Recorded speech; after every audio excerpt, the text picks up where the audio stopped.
Hello and welcome back to a new video. In this video I'll show you how to log into your OkCupid app. For that, just go and open your app, and I don't have that app, so I'll just go and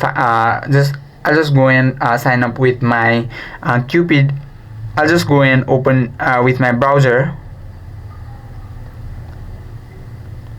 and this is OkCupid app. There you need to tap on your sign in button, and you'll have to enter your email address and then your password, and simply tap on next button after you enter your email and password. And after you tap your next button, you'll be logged into your OkCupid app, and that is as simple as it looks like. I hope this video helped you out. If you have any questions or queries, just let us know in the comment section, and if you have any and don't forget to like this video, and also don't forget to subscribe our channel and hit the bell icon so that you won't miss out any updates from our channel.